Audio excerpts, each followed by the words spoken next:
Well, good afternoon, everyone. Thank you for joining our session today. This is Valerie Rochester, and I'm Vice President for Program Strategy at AIDS United. And I'm so glad that you're able to join us this afternoon to talk and learn more about some of the pressing issues that are facing Black women, especially as we face the new pandemic. That we're all very familiar with at this point.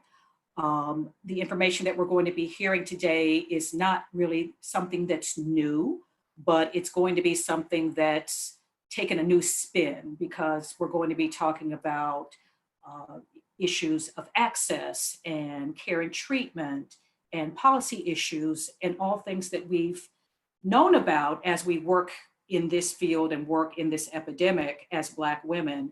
But we're going to also be talking about the new reality that we're facing with the COVID-19 epidemic as well. So that will likely be some new information that you'll be hearing today. We have some great speakers that are going to be sharing information about their work and what they've seen and what they've observed as they work to uplift the profile and the voices of Black women in this epidemic. And we are also going to have the opportunity toward the end to have some Q&A. So looking forward to some good discussion this afternoon. Before I announce and introduce our speakers for this afternoon, I did want to take a moment and acknowledge the passing of a very powerful Black woman who some of you may have known, Barbara Joseph. Founder of Positive Efforts in Houston. And for any of you that knew Barbara, she was a force of nature and never stopped working on behalf of Black women in this epidemic. So she is someone that will be truly missed. I have known Barbara for years, and I know that she's someone that I will miss in this fight.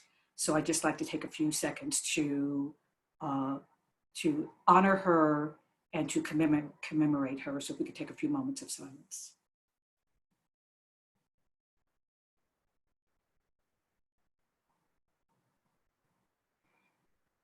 Okay, thank you. And thank you for helping me uplift Barbara in this moment.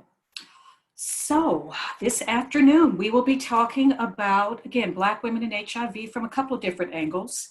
And we are going to start with a team from an organization that I'm very familiar with. I'm a former staff person with the Black Women's Health Imperative. And so very pleased to introduce Nikisha Powell, Tammy Boyd, and Kanita Seeley, who will be talking about a couple of different things as far as the work of the Black Women's Health Imperative and their work around HIV and Black women, but also to introduce a Black women's HIV policy agenda that is really groundbreaking as far as the information that's been compiled and some of the recommendations that will be highlighted in this discussion. So I'm going to turn it over to the team from the Black Women's Health Imperative. Good afternoon, everyone. This is Nikisha Powell. I am the program director for our HIV/AIDS initiative work that we do here at the Black Women's Health Imperative. Next slide, please. So just a little bit about the Black Women's Health Imperative. This organization is more than 30 years old, and it's one of the nation's leading organizations that focus directly on Black women and girls, the nation's 22 million Black women and girls. And so the bulk of the work we do here is around advancing health equity and social justice for Black women, and that's across the lifespan. So many of our programs and policies and works we do is not only centered on just the physical health, but also the mental health of Black women. We look at a holistic approach. And we also are involved in ensuring that Black women are included in research, they know about research, and the other things that impact their lives. So that's across the lifespan from policy, advocacy, education, research, and also leadership development. And to learn more about Black Women's Health Imperative, just visit bwhi.org. We have tons of resources, information about the programs and the women we serve, including downloadable resources. There's a very nice blog area that you can read about different health topics and just sharing from the lived experiences of Black women. As it relates to HIV, in 2017, we did some listening sessions with Black women across the U.S. to see, what their thoughts, their perceptions, their realities were and are around HIV. And so one thing that we've learned is that the resources, the information, all those things are few and far between as we relates to Black women. We're often left out of the conversation when it comes to our wellness and HIV prevention, as well as being in care and staying in care. And so this work or this listening sessions spawns a new resource that we call On Our Own Terms. And with On Our Own Terms, we wanted to use our collective voices as Black women, not only cis Black women, but transgender Black women, to further the conversation around HIV prevention. And so we formed a national strategy that includes national organizations that focus on Black women. So a lot of these are Black women led, or they have areas that focus on Black women. And so with this initiative, the goal is to support collaboration, solutions, and policies guided by the lived realities of Black women. Because who better can tell us what we need and what's missing than ourselves? Next slide. And so just a quick overview of who our steering committee is. We have AIDS United, NBLACA, which is now the National Black Leadership Commission on Health, NITAG, New York Transgender Advocacy Group. We have World in Oakland and Positive Women's Network. We've since moved the FIA Center to our steering committee, and they're in Dallas, Texas, with Marsha Jones as the executive director, which brings a different perspective as it relates to reproductive justice, HIV, and social justice.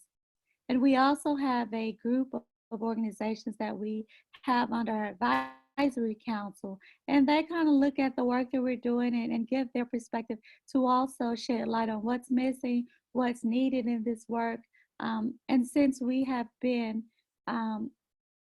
active for the last 3 years, we've created an HIV curriculum, different social media messaging, videos, all of these things to not only dispel the myths around HIV and Black women, but also educate.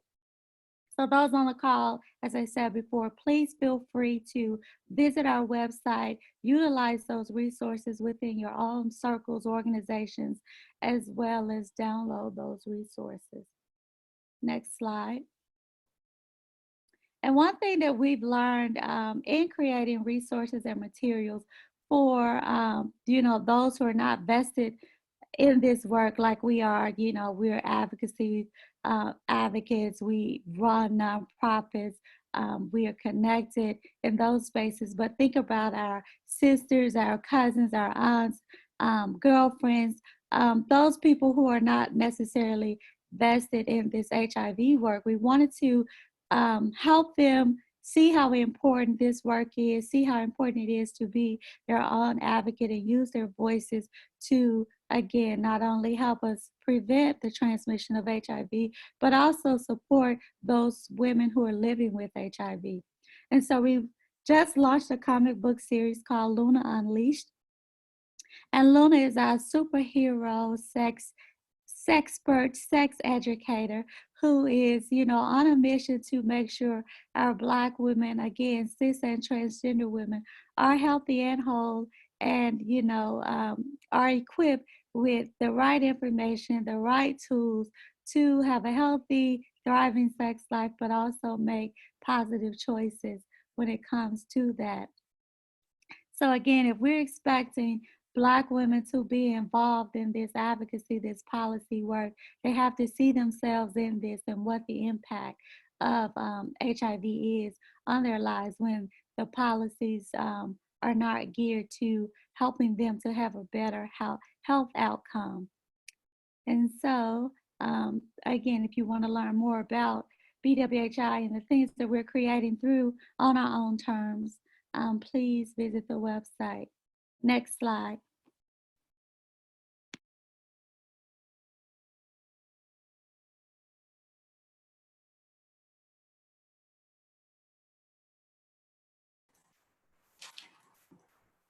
Okay, thank you, Nikisha. I think now we're going to turn to Tammy Boyd and Kenita Sealy to talk more about some of the policy aspects that we need to not only be aware of, but also find out what we can utilize in our own communities as far as key policy and advocacy issues that are important for Black women to know around this epidemic.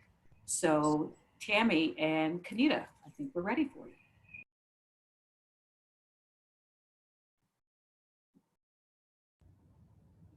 This is Tammy. Can you hear me? Yes. Okay. Tammy, if you have your phone on as well, you may need to turn off one of the speakers.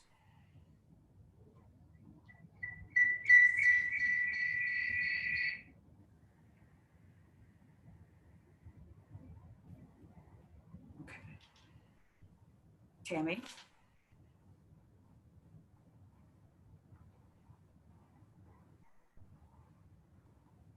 Okay. We're having a problem hearing Tammy. Kenita, would you be able to get us started? I could certainly start. If you could go on to the forward through her slides and go to slide 10, I could start on the criminalization section.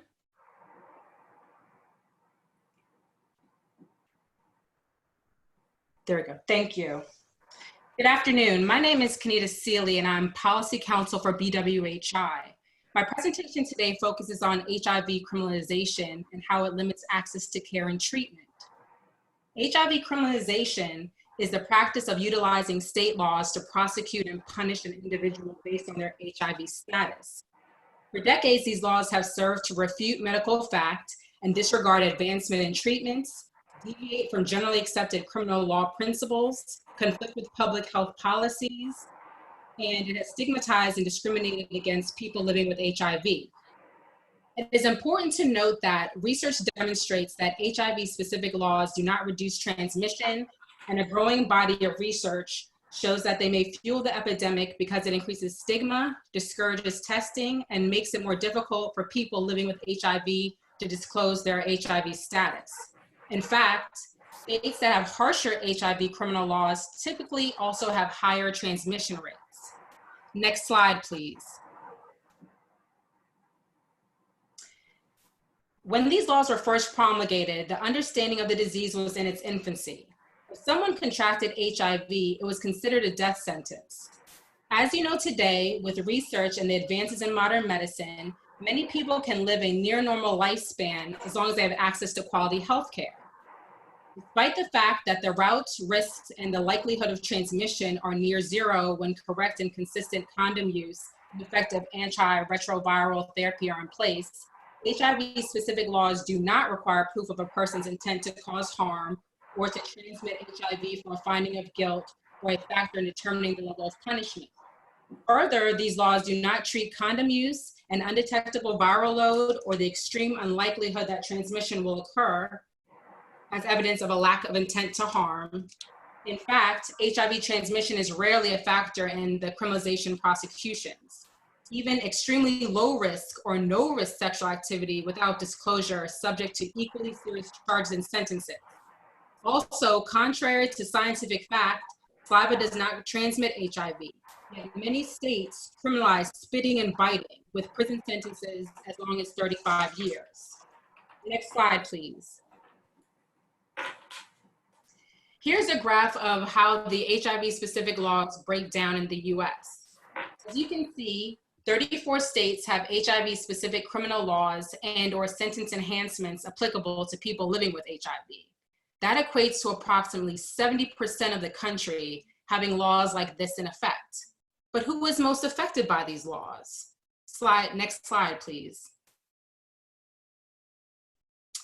As you know, the majority of women living with HIV in the US are women of color and have a low income, who consequently live with the compounding effects of trauma resulting from HIV-related gender and racial discrimination, along with the discriminatory practices and policies of the criminal justice system.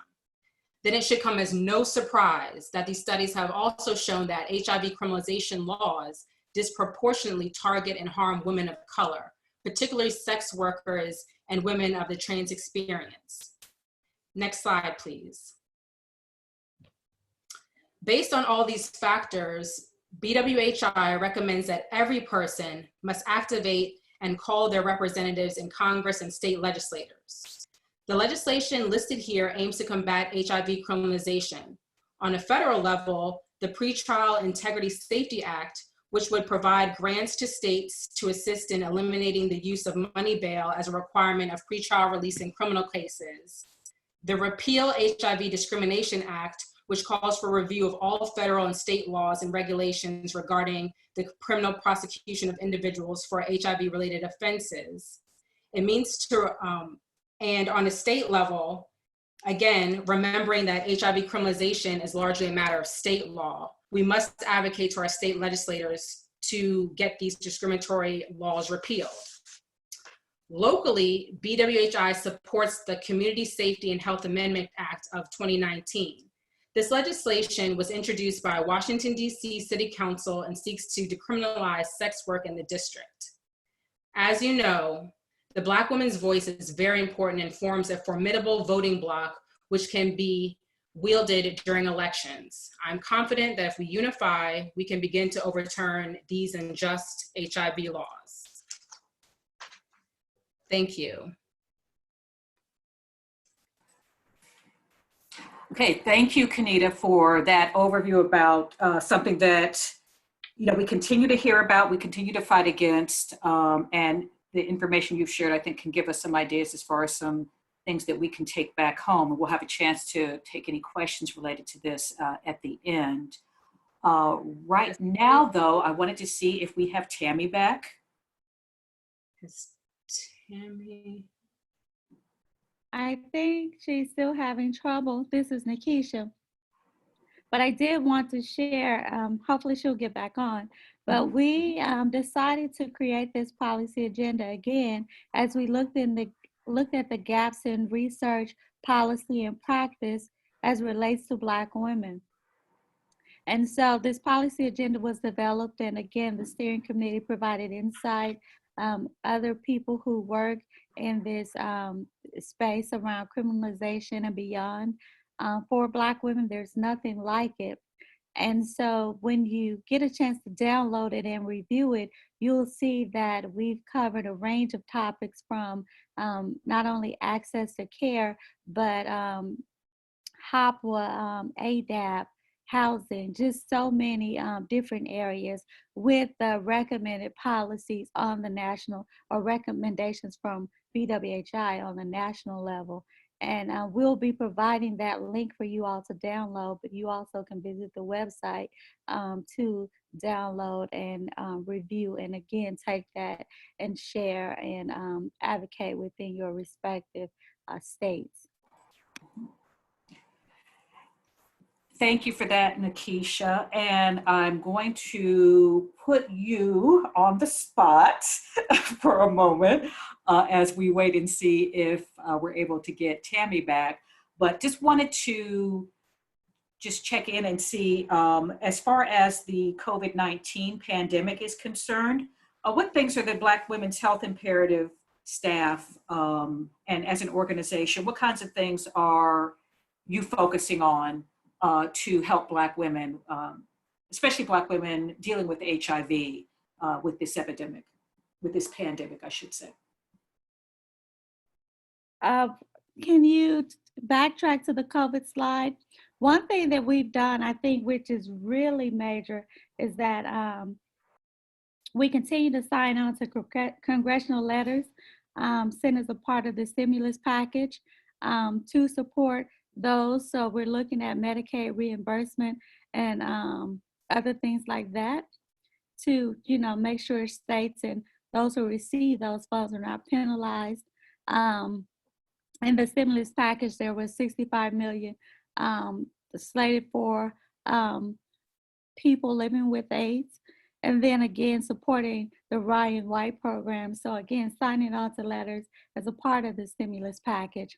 And then we've also just launched a COVID-19 website that's totally dedicated to Black women. From, how do you maintain your mental health?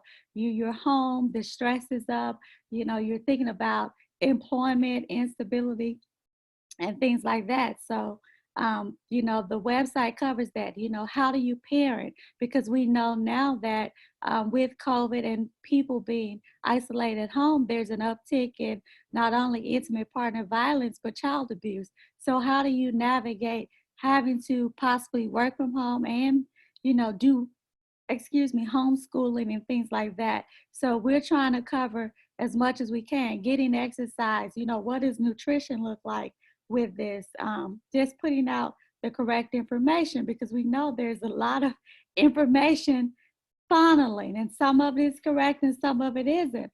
And so what we've done with this COVID-19 website, particularly for Black women, is to help navigate all these spaces as, we work through the unknown and uncertainty. Okay, thank you for that. You're welcome. So it looks like we don't have Tammy back to talk a little bit more about the policy agenda, but as Nikisha mentioned, it is available through the Black Women's Health Imperative website if you're interested in downloading it.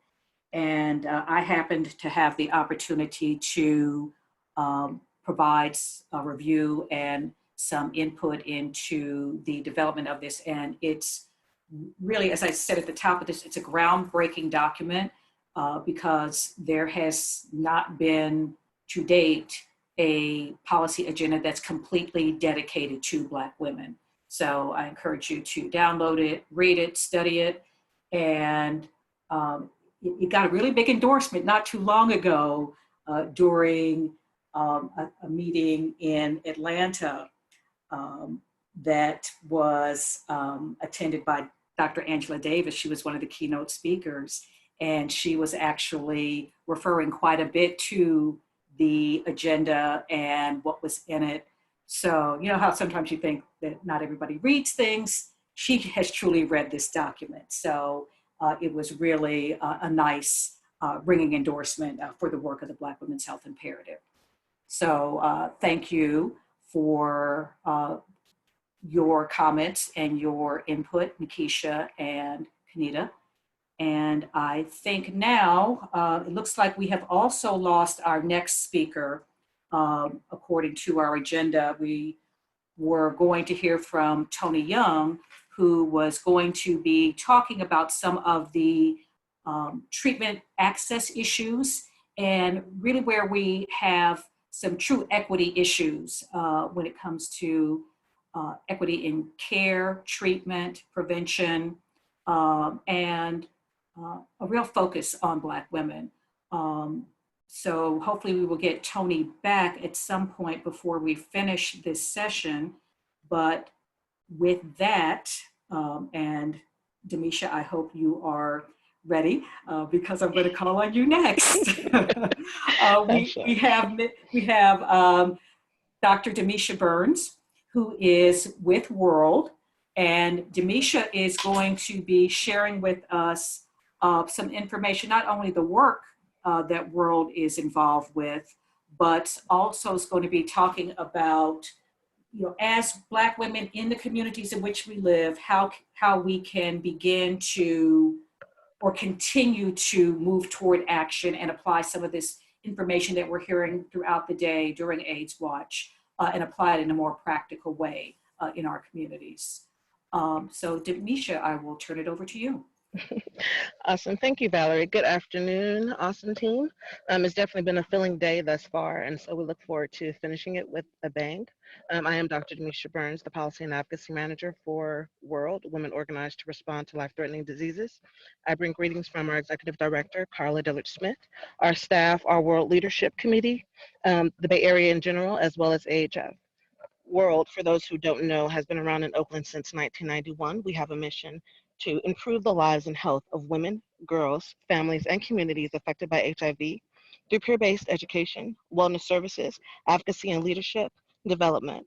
And some of the things that we do directly, we deal with outreach and linkage, we deal with peer advocacy, we have policy and advocacy where we have our World Leadership Committee. We do world retreats every year that technically our press is to make it free for all women to be able to attend and just get away. We deal with keyways, and that's where we're dealing directly with the opioid epidemic, although we know it's been an epidemic for years.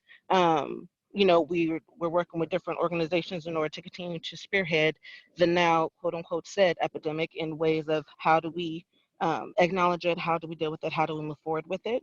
We also have PrEP navigation. That is going on with regards to just the uptick. What does that mean? What does that mean with regards to you equals you? And then we also have our SUN project, Sisters United Now, and that deals with some different interventions that also have been pushed by the CDC initially, and part of that is SISTA, CLA, and Amigas, and that works with condom negotiation skills, assisting our young women from 14 and on up with how do I become assertive and not necessarily aggressive or not necessarily passive when I'm conversing with someone. My body, my choice, something that we use with triple OT, with BWHI. What does that look like? And then how do I move forward in that regards? So those are just a few different things that World is doing, some of the things that we're doing now in the midst of COVID. Although, yes, we may be at a shelter in place, the work is still not done. So we still are, we have our full-fledged pantry where we have some of our workers who, whether they may deliver it, the food, or we have some people who can actually come and pick it up, because the reality is, even though we're in the midst of this pandemic, it doesn't mean that the needs stop. And so we're definitely aware of that. We're continuing to make sure that we're involved on the conference calls and the different initiatives that are being had, and even some of the things that are being pushed in Oakland to make sure that the needs of the people are still being met. Next slide.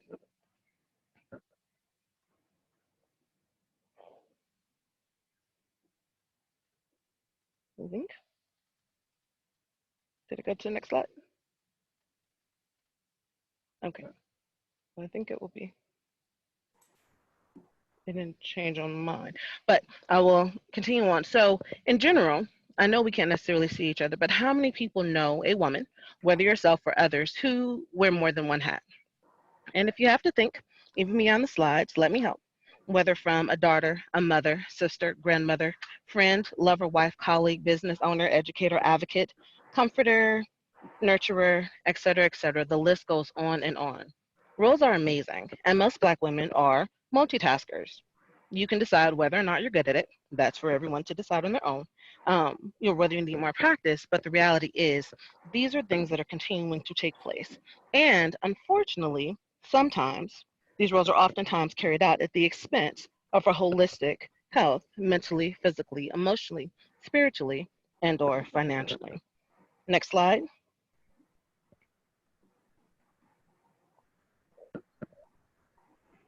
So this is where other parts get involved, and we talk about the community. Why is community engagement important? What is it about it? And so some of the things that we look at when we talk about community, it's about how are we communicating with each other? What does that look like? When we deal with accountability, are we speaking to each other? Are we, sharing or paying attention when somebody, initially, maybe one of our colleagues, maybe one of our siblings, maybe somebody that we see while we're walking down the street when we're not in the midst of the pandemic and of course socially distancing, but are we saying hello? Are we smiling? Are we acknowledging when someone's attitude may change, may shift, whether they may not be smiling anymore, maybe somebody who was extremely cheerful, and then one day they come in and they're not. It's about paying attention to what that looks like. When we deal with education and prevention, one of our things with Sun is definitely dealing with that, increasing that conversation. What does that look like? It is not just, this particular set of people or that particular set of people. One of the things that we've seen, and specifically among um, our Black women and girls, is that sometimes that conversation isn't had. I don't know how many of you, but I know that I was raised in a household that was done in this house stays in this house. Don't be sharing all this business, hey, don't be talking about what happens in here. And unfortunately, that is not always the most positive message that is happening, because for those, if we want to be honest with ourselves, things that have happened is that we've had a lot of different cycles that have started, that have continued, and that have come at the brunt and the hurt of our Black women, our Black girls, our generations to come. And so that's why communication is important. It's why awareness is important. What does that look like? Are we aware of our bodies? Are we aware of our bodies changing? When we may be in pain, what that is? Are we asking? How many females really know, hey, when my body does this, if my body is producing an odor, when I start my cycle, not just using a tampon or not just using a pad, but what does that look like? How is my body actually changing?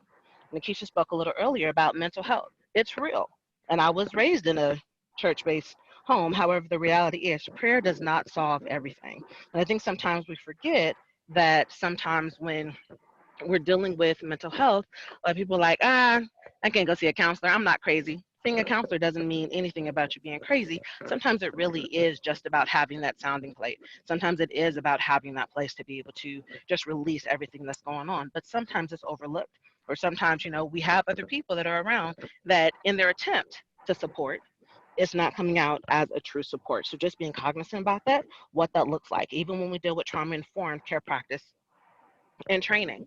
Some of that we oftentimes don't deal with, but true trauma informed, if we look back into it, when a woman is born, they have all the eggs that they're going to carry. And so whatever that trauma that that woman goes through, and this is one of our trainers, she helped us with this acknowledgement, whatever that trauma that that woman may go through, that has already impacted on the eggs, and on those eggs and things of that sort. So it's being cognizant about what our body does, the power of our body, and how it then moves forward if we're not cognizant about it.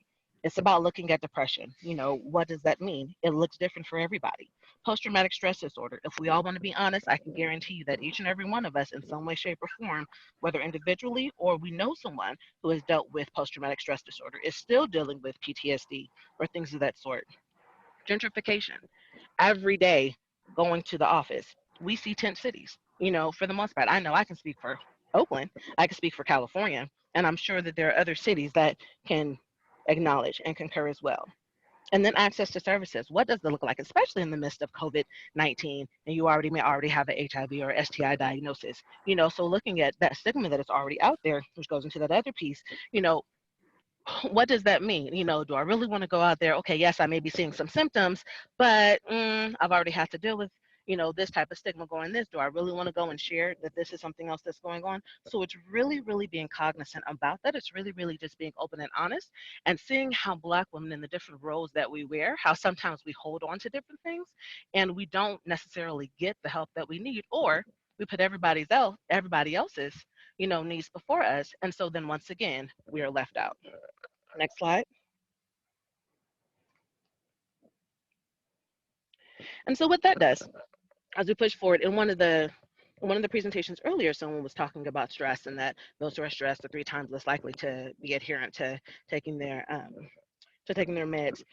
Another factor things going in that is that exposure to an STI makes one more susceptible to an HIV diagnosis. And so this quick slide, and we'll send the full slide set over so it can be sent out, when we're talking about just different STIs, which has been on an uptick in California for at least the past 5 years, when we're dealing with chlamydia, gonorrhea, early syphilis, and on it, because I know you can't necessarily see the bottom, so I'll just speak a little bit to it. The red are women, the gray are men. We're dealing with the age groups. In that first one, race and ethnicity, and the second one, and then year for that last one. And just a brief, quick before we go to the next slide, is that the highest rank for chlamydia, just going across, 20 to 24-year-olds, followed by 15 to 19 years, and then with Black being the highest, and then followed by Latina, and then women. So looking at that, and that's just chlamydia. So realizing that how how our conversation or lack of a conversation is impacting and can impact our communities, can impact our generations, is something that we have to be very open and honest about with ourselves, with each others, because it definitely does make a difference. Next slide, please. Valerie spoke to this a little bit earlier with regards to, oh, it didn't switch. I'm sorry. Valerie spoke to this a little bit earlier with regards to the paradigm shift that took place in February, well, last month in Atlanta. And so the first part, it looks like the slides are connected. It's a picture of the timeline of activities, and they started in 2016, and it took us through to 2020 with regards to just the different works and the conversations that they had.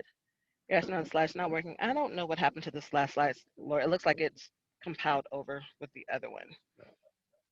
So I'm not sure what's going on with that. You can see them a little bit. The top picture is of the timeline of activities, and I guess I can fix it after this one, so that you all can get the right picture on there.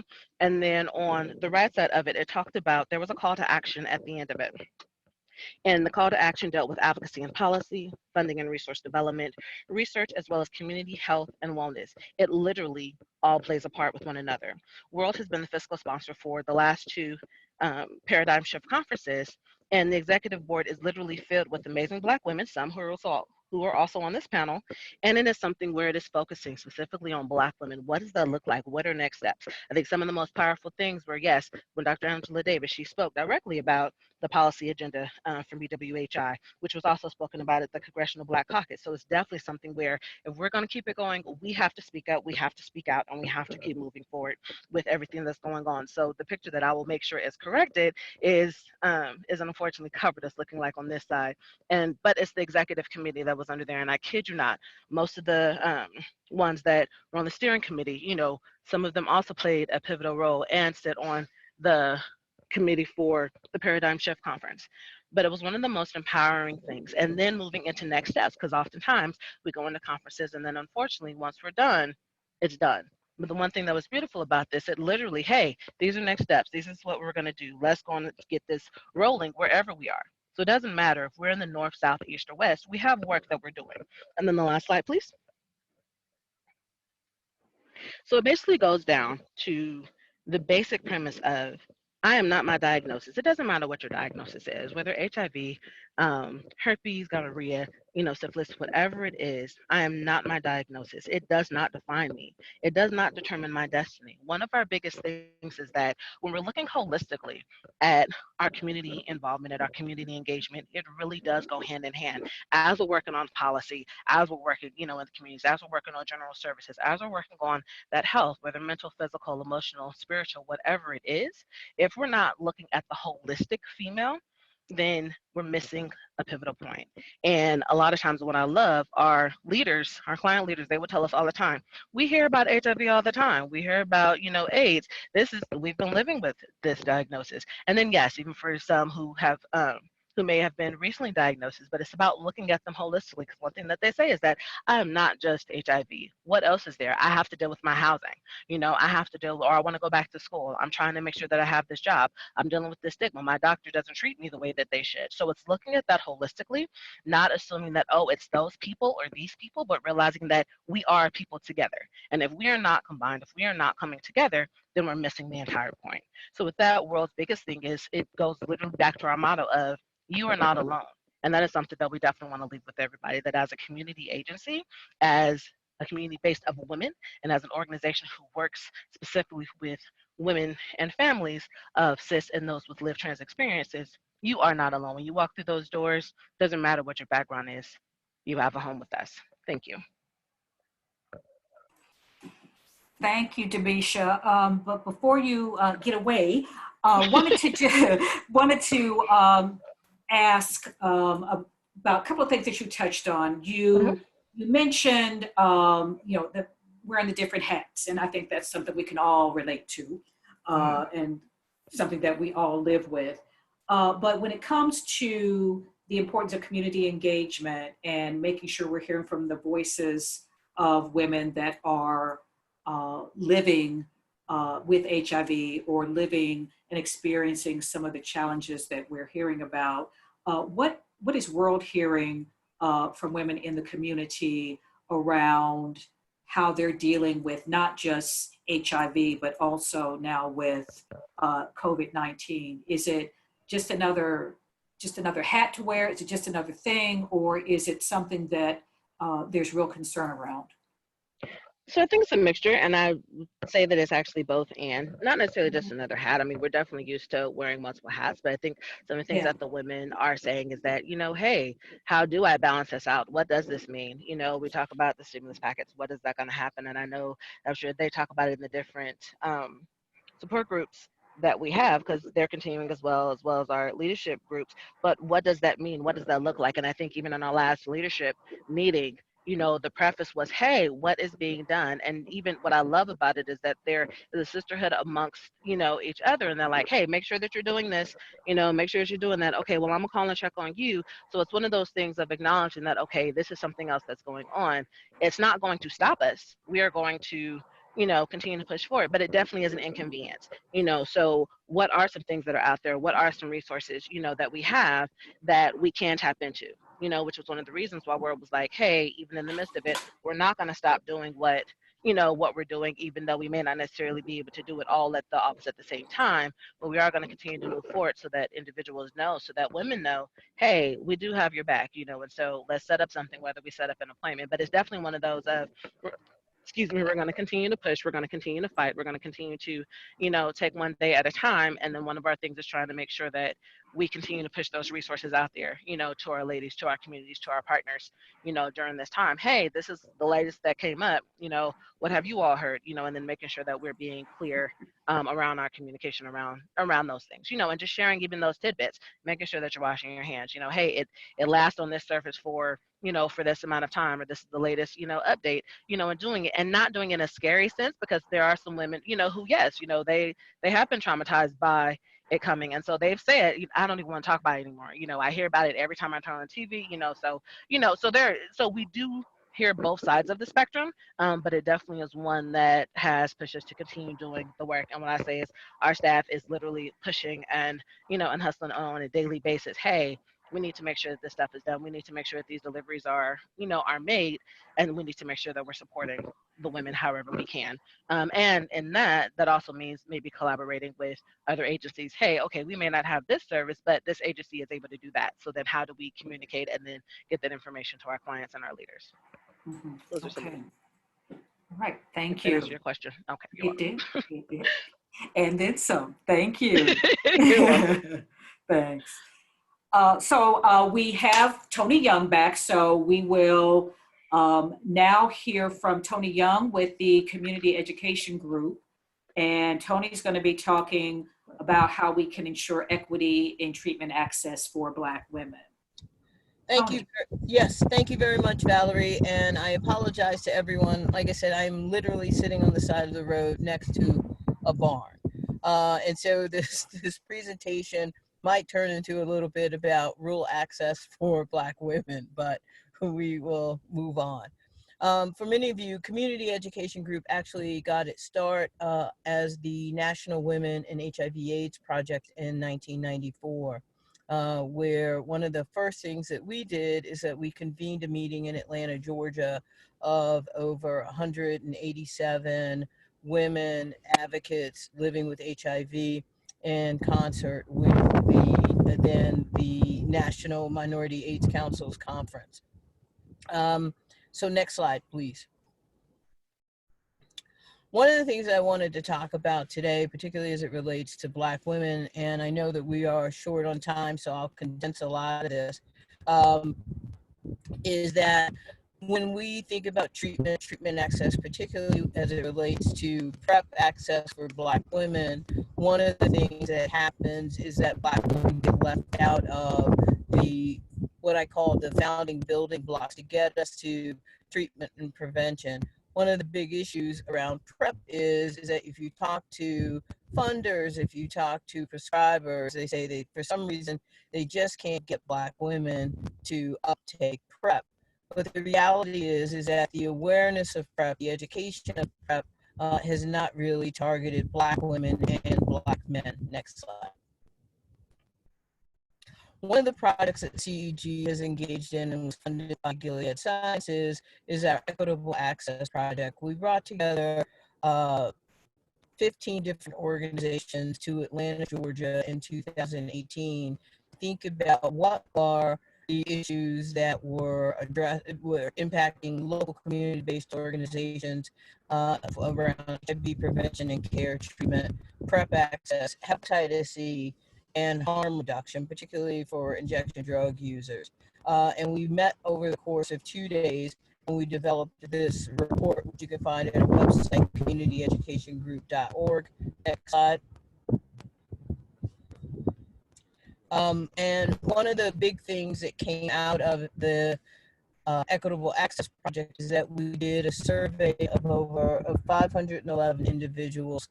And one of the things that they highlighted at mattering was PrEP, particularly PrEP in rural communities, PrEP access in women, PrEP access in folks of trans experience.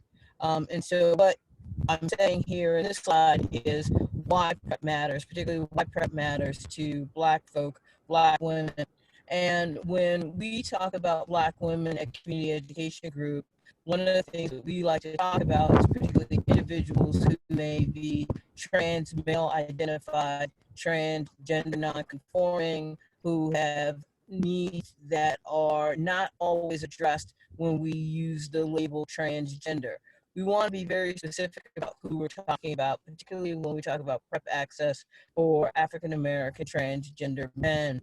One of the other projects that we're doing right now is we're actually doing a workbook and a tool guide for Black trans men and Black gender nonconforming folk, particularly around cancer screening and cancer access, giving the high rates of cancer that we see in the African American community. Folks that are often transitioning don't want to go to an OBGYN because they feel as though they're not seen and heard. So we're developing a workbook for both providers and for individuals that they'll be able to take into their physician's office with them. One of the reasons I have this slide here is to show where we have a diagnosis of HIV among African American women and what's going on with the Ending the Epidemic plan. I think that we need to have an opportunity for more voices of Black women to be involved in at the local level of ensuring that the voices of Black women, Black folks of trans experience are involved in developing the Ending the Epidemics plans, which are done, but also involved in the planning and implementation. And so I really come to this from a community rather than a national focus, and saying that I hope that each and every one of you is involved in your local planning effort and your local implementation effort around ending the epidemic. Next slide. So like I said before, we had 511 surveys were collected. Next slide, because I know we're running late on time. And so our advocacy priorities are certainly to empower communities and individuals to reduce stigma around HIV, Hep C, PrEP, syringe exchange, and reproductive health. And why do we think that particularly the reproductive health conversation is more critically important now than ever is because of the defunding of so many of the reproductive health clinics. We think that there's an opportunity for us to work with those clinics and to be able to increase their HIV screening, Hep C screening, and linkage to care for other disease states. And so we want to create more partnerships with them. Next slide. As I said earlier, why Black women need awareness before access? We can have conversations about access and the barriers to access, but if an individual doesn't know that PrEP is available or what PrEP is, and we have an educated community, they're not going to seek access for something. But we're really putting forth an effort, a national campaign on awareness about PrEP for the African American community and having a conversation with Black men who often get left out of these dialogues. Next slide. You can go to the next slide. Right, so here's where the PrEP users are. And as you can see, particularly in the southern region where CEG focuses the bulk of its work, what we want to do is increase that number of PrEP users and increase also, next slide, One back. Yep, thanks. So this is, I think, one of the most critical issues is like who is accessing PrEP. And it says, as it says here, 94% of all PrEP users were men. What we can't do is, again, really have a baseline because we have to then ask the question, do women, particularly Black women, know PrEP's availability, what PrEP is, what it does, how it's utilized, and if it's a benefit to them and their partners. Next slide.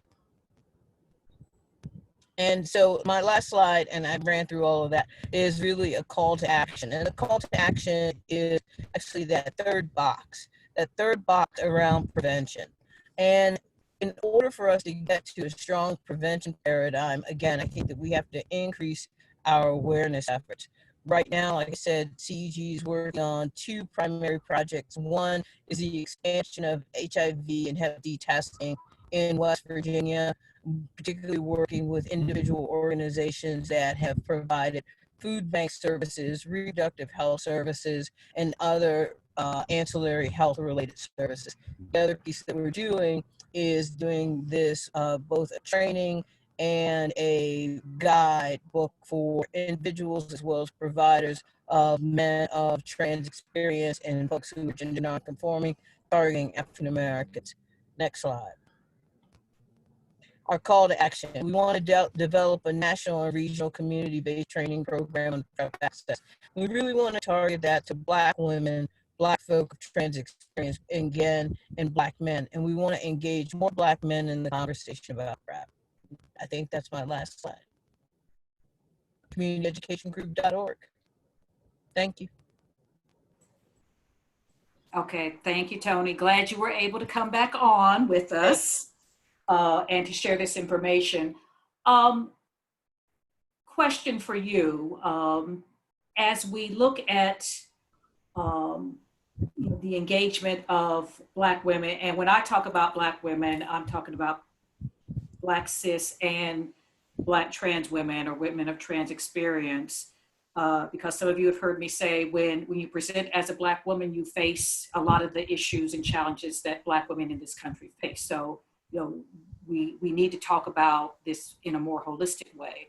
But are you hearing or seeing any things in particular that we need to focus on specifically as it relates to trans Black women as we're talking about PrEP access and some of the other things that you mentioned on?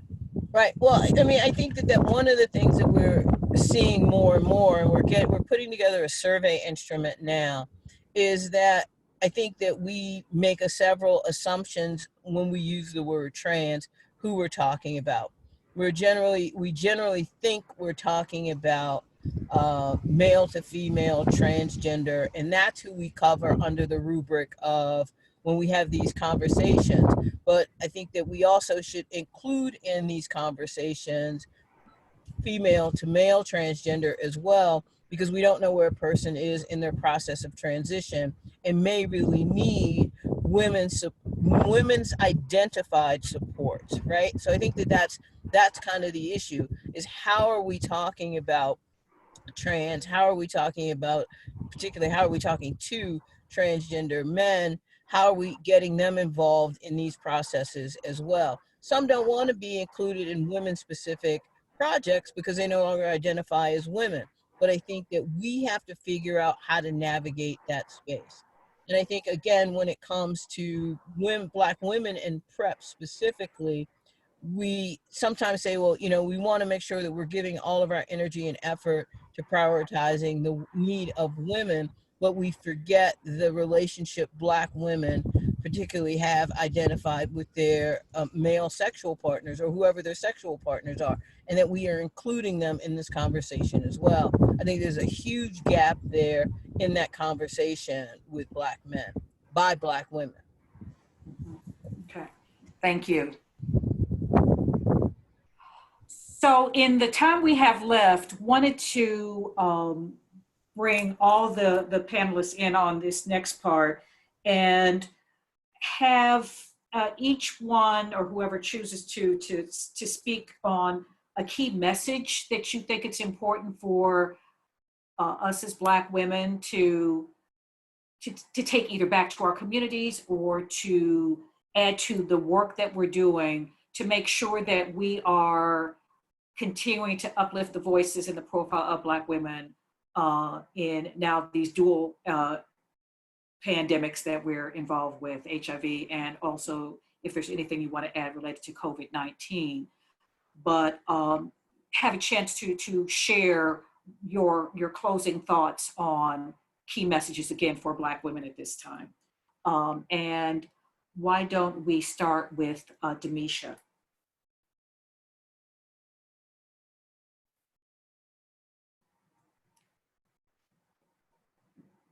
Dr. Burns?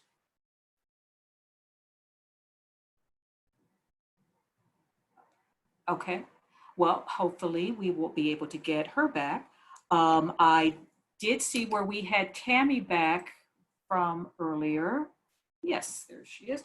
Tammy, would you want to talk a little bit about any key policy items, either from the policy agenda or something maybe more recently that may have come up, but some key policy related items that you would want to make sure our listeners know about? Yes, and I think, Nikisha and Kanita covered several areas already. But just generally speaking, I would say for, one of the main reasons we developed the Black Women's health agenda around HIV/AIDS was to also hold our elected officials accountable. But then even more than that, we created a Real Talk, Real Woman series where we can actually go out, and as Tony mentioned, it's really important to bring awareness and get out into the community, but then also empower Black women to, again, hold their elected officials accountable. And we can really see where that's really important. For example, the different stimulus packages that Congress has passed and President signed, where if we're not at the table, then many of our issues may not be included. But as we can see, we are disproportionately impacted, just giving underserved populations may have more complicated or have underlying causes which may make them more susceptible to, for example, COVID-19, et cetera. And so I think the message is A, definitely empower folks in your community, and then B, hold your elected officials accountable around key policy areas. Okay, thank you. Demisha, are you back with us? I am, yes. Okay, great. So question that I wanted to pose to you, and if you could shape it as some closing remarks. With another one of the things that you mentioned in your presentation, you had talked about post-traumatic stress and just the impact of trauma on Black women, both trans Black women and cisgender Black women. How would you encourage Black women through your community engagement efforts to deal with or begin to address some of those trauma-focused issues and the fresh trauma that could be brought on by COVID-19 with the loss of employment or any of the things that are some of the pending factors and pending consequences of this pandemic? I think honestly, the basic bottom line with that is we have to communicate with one another. We have to share when things are happening. A lot of times, unfortunately, there is a history that we have of if we share or if we talk about the things that are really hitting us or hurting us or impacting us, then we're looked as being weak. And the reality is it's not. We deal with colorism on a daily basis. Sometimes we often deal with cis versus those with, lived trans experience. But the reality is, I think it was you that said it as well, Valerie, is that we are a unit. We are women. And so if we're not holistically moving forward and marching towards, hey, what does that look like, for each and every one of us, we are all being impacted, at various rates. And we just really need to have that conversation. Specific things would be, it's okay. Find somebody to talk to. If you're not necessarily ready to talk to an individual, therapist, find a support group, get with some true friends who are going to tell you, hey, an accountability partner. I'm seeing some changes, or somebody who will actually check in with you. If you know that, when you get stressed, you may not necessarily take your medication, then make sure that you have somebody who is like, hey, have you taken this? Sometimes I know one of the things that we have is there's a program where it can literally remind you every day, on your phone, take your meds, and or we actually, our peers, they will literally call, our clients at their request if they're asking, hey, I do need that extra reminder every day. So it's really about being transparent about what you need, and only you know what you need. And sometimes we don't even know what we need, but it's about being able to sit down and say, you know what, I don't have this all together, or I have this, that, and the other, but I do need some help with this. It's okay to ask for help. It's okay to reach out to each other. And that's one of our biggest things, is that if we're going to be community, we have to be it holistically. Mhm. Okay, thank you. Thank you. Uh, Nikisha, is there anything that you would like to add to the discussion? Just really would like to echo what Tammy and Demish have shared. As cliche as it may sound, we are who we've been waiting for. And so, to kind of get ahead and stay ahead, we have to advocate for each other. While, some, people might say, okay, well, I don't have HIV, so it's not my issue. What affects one of us truly affects all of us. So we have to look out for each other, advocate for each other, be educated and informed for one another if we're, ever going to see change, and continue knocking at the doors of people who don't include us in funding and resources um, in all aspects of wellness and holistic health care. Okay, thank you. Kanita, anything from you? Yes, I think Nikisha summed it up beautifully, as well as Tammy. Basically, we just need to be our own advocates, especially looking in light of the COVID-19 pandemic, which, turns upon the concept of federalism, and really how if there's no, at least in terms of the criminalization aspect, but with everything else, where there's a lack of leadership coming from the federal and the government, United States government, it's really up to the state legislators. It's important to get out there, be your own advocate, and participate, census, all those things that we need to do to make sure our voices are counted, and then just activate and do what we need to do, and we can make a difference. Okay, thank you. Very important message as far as voter education, getting out the vote, all of those things. So thank you for mentioning that, Kanita. Tony Young. Hey, Valerie, I'm getting a couple of questions in the chat box, so I want to kind of. We're gonna shift to that, and we're gonna go past the 5 o'clock, 5:05 Okay. time frame. We're gonna go to 5:15. Okay. So we will have a chance to come to questions. All right. So I think one of the things that I think is very important is that, one of the challenges I think in public health in HIV is how people are defined. Unfortunately, frequently people get put into a box and that box can even be the box of what is a woman. How is a woman seen? Is a woman given equity in a space if she is like myself, butch, identified, gay, and half the time I forget how gay I look, right? I don't think of myself that way. I just think of myself as a Black woman. But there are responses that happen, whether that's in a meeting or in setting up a plan. Are you the type of Black woman that represents women? And I think that we have to get beyond that if we're going to get out of this or get through this. That's HIV, COVID, reproductive health. We have to see each other as colleagues, as friends, as support systems. And I don't know that we always kind of do that. I think we talk about it, but then that, if it's going after resources or going after who's, the go-to agency, I think we have to do more collaborative work. And one of the questions that's in the box is why talk about prioritizing Black men or having a conversation about Black men, or are men who are trans identified, are they different? Well, they're very different, because I hate to tell you that they're often not included in the MSM portion, they're not included in the men's portion, and then they don't get included in the women's portion. So what happens is that the need gets lost. What it is that Black trans men, Black gender nonconforming folk experience and feel get left out of the conversation.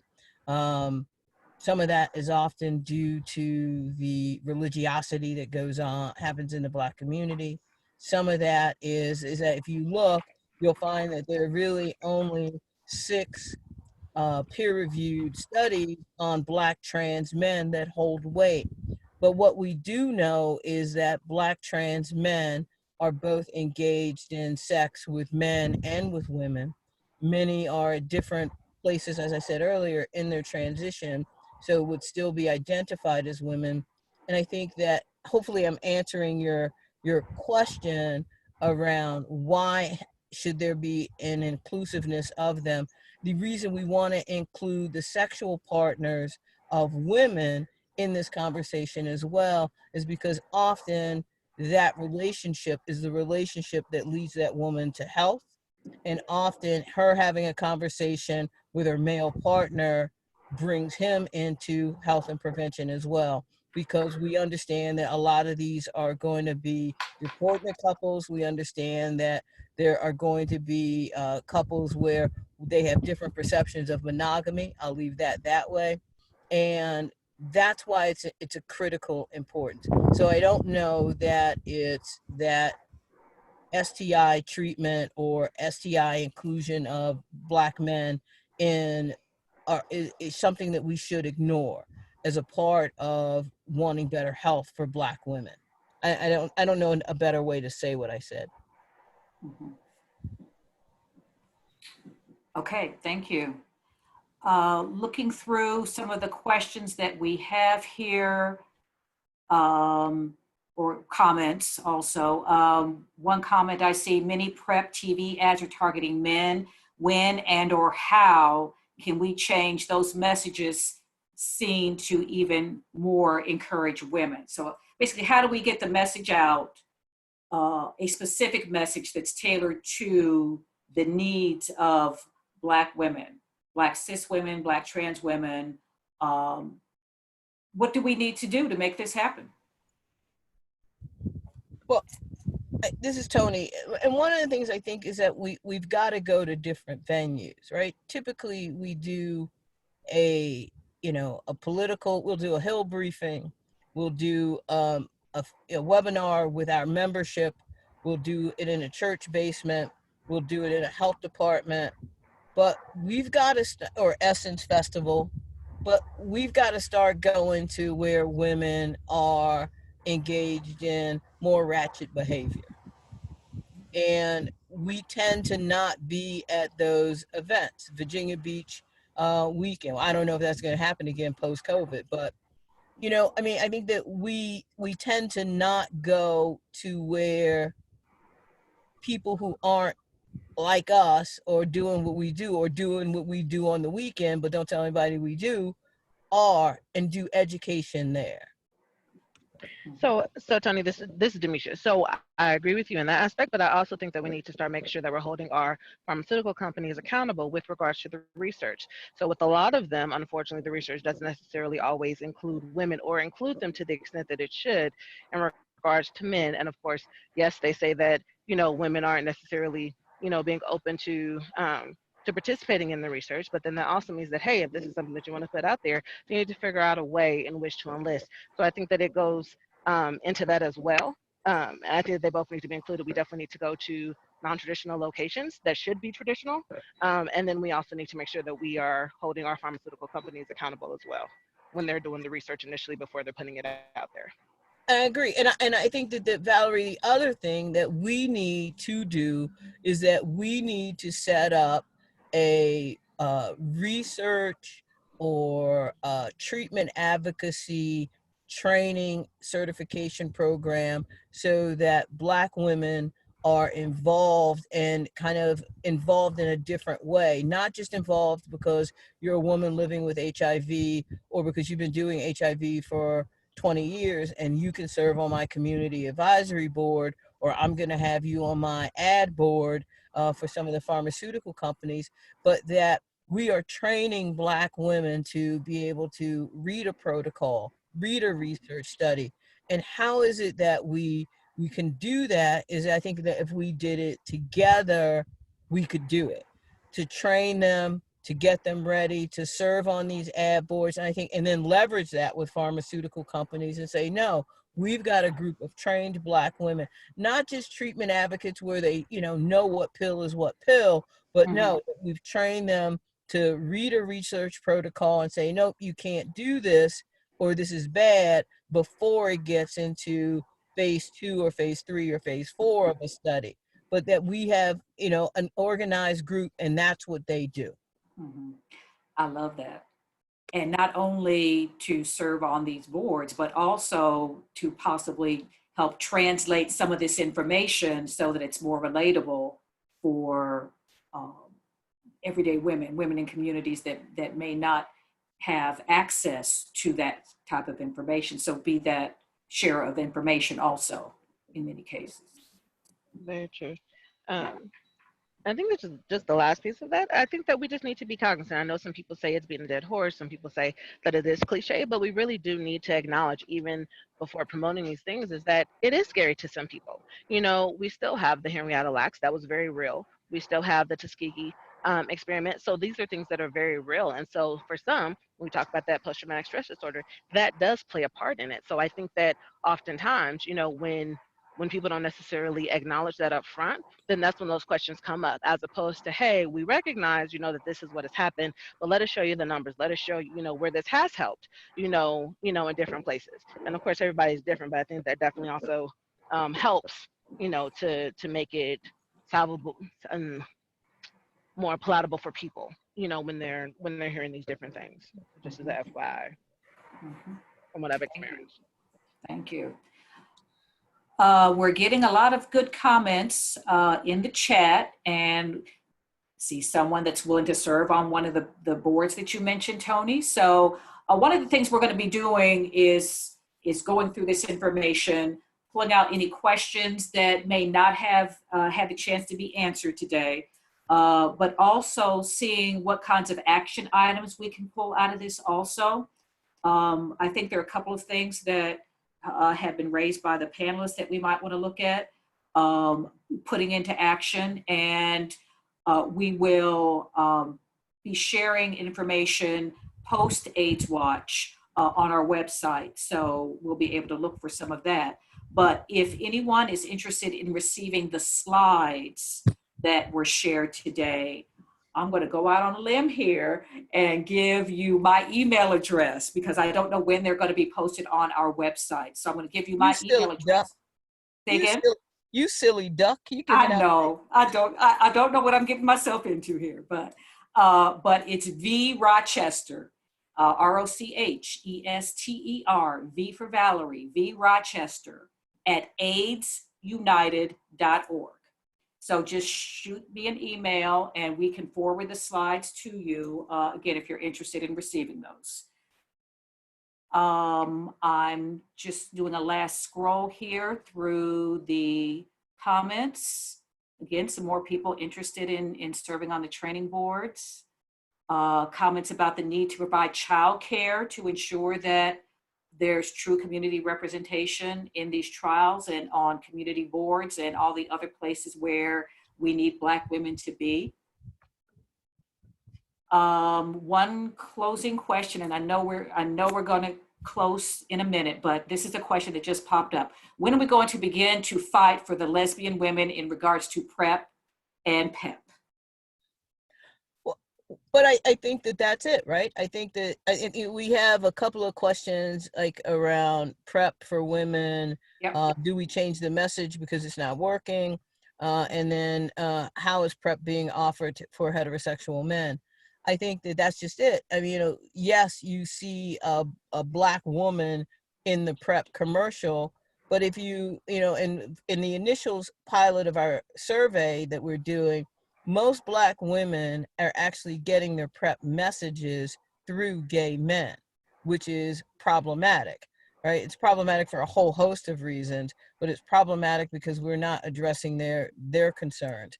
And again, the reason that we want to include particularly Black men in this conversation is because more often than not, Black women have sex with Black men.